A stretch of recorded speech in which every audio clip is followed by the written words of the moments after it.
I'll ask the candidates for Ward 2 Council seat to please come forward. Incumbent Brad Croall and also challenger James Connors.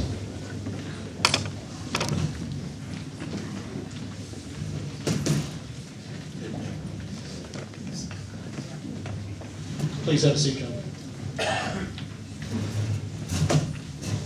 And you'll each have 2-minute opening statements, and we'll begin with Mr. Croall.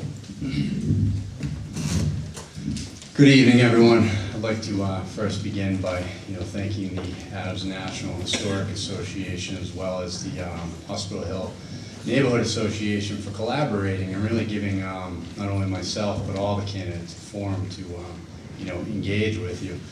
This particular hall brings back real positive memories. I was actually married in it almost a year to the date, so it's a constant reminder that my anniversary is coming up this weekend.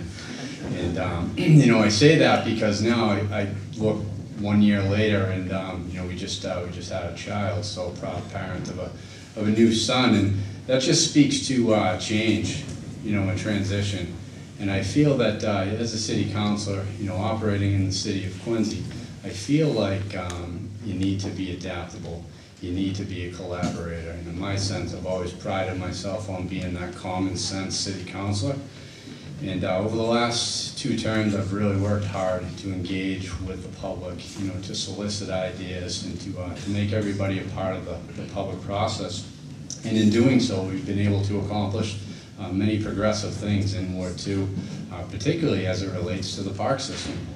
As many folks may or may not know, Faxon Park has a completely new user experience, and that's through the willingness and collaboration with many parties outside of myself. We're working right now, we'll be introducing a master plan on October 29th to revitalize Fort River Field, which will include a satellite senior center, because my district, as you know, has a lot of mature residents. And what we've been doing is trying to fight to get programming located on that side of the city so that these folks can get out, participate, and be amongst their own community.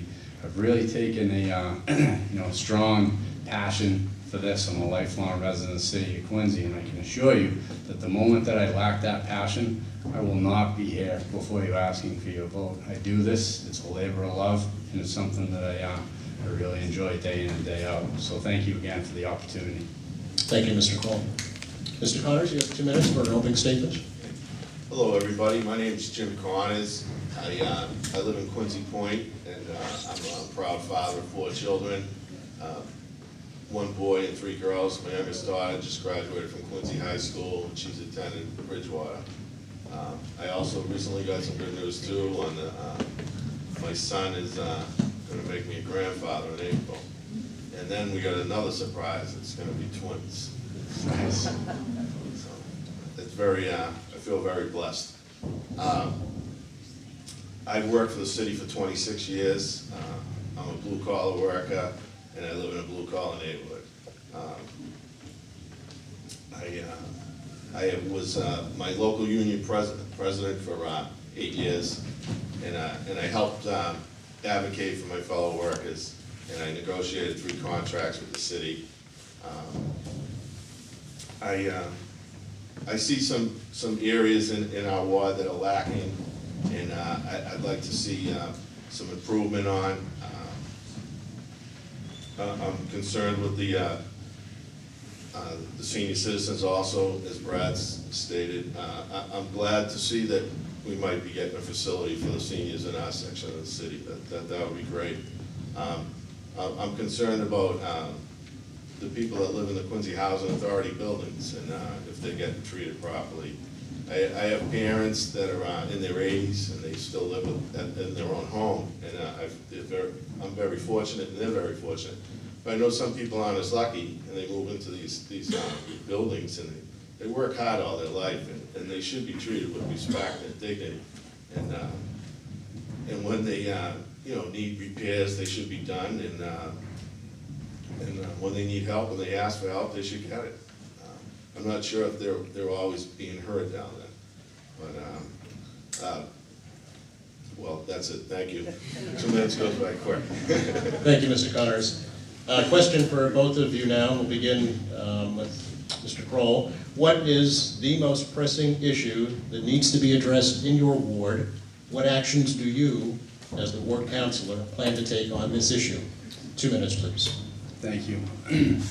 I feel that local government, particularly at the city council level, is nothing more than an extension of the residents. I'm a retail politician. I take constituent services extremely serious, and I do believe that the goal, in my mind, on a daily basis, is to really place the resident, the constituent, my friends, above everyone else. Every neighborhood, every section of Quincy, Quincy Point, Penns Hill, wherever we're talking about in Ward 2, they all have issues that are unique to their particular neighborhood. And I got a really strong piece of advice when I was first elected, and that was that whenever somebody calls you, they're calling you with the most pressing thing that is going on in their life, however obscure it may or may not be. And your role as a city councilor is to respond in a timely manner, but most importantly, to get results to that issue. I feel that over the last 2 terms, I've really put myself, across the table from the constituent and tried to deliver on that value out of constituent services. It's vital to being an effective city councilor. And I think that there's always room for improvement, like anything in life, so it's finding alternative ways to get people involved. Listen, we got a revitalization of a park about to happen. There's a neighborhood meeting on the 29th of October. The reason there's a neighborhood meeting is because those folks live in that particular neighborhood, and they should have, a fair amount to say as to how this project will unroll. That's just always the way that I've prided myself, and when I say it, I do mean it. The city councilor is nothing more than an extension of the people. The people will vote you in, and they'll vote you out, and at the end of the day, those are the people that you need to listen to, you need to work with, you need to collaborate with, and you need to deliver for. And I've really made it a strong effort to do so. Thank you, Mr. Croall. Thank you. Mr. Connors, same question for you. What is the most pressing issue that needs to be addressed in your ward?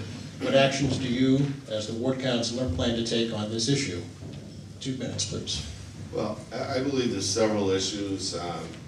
I agree with Brad that constituency services is very important. To return phone calls when people call you is of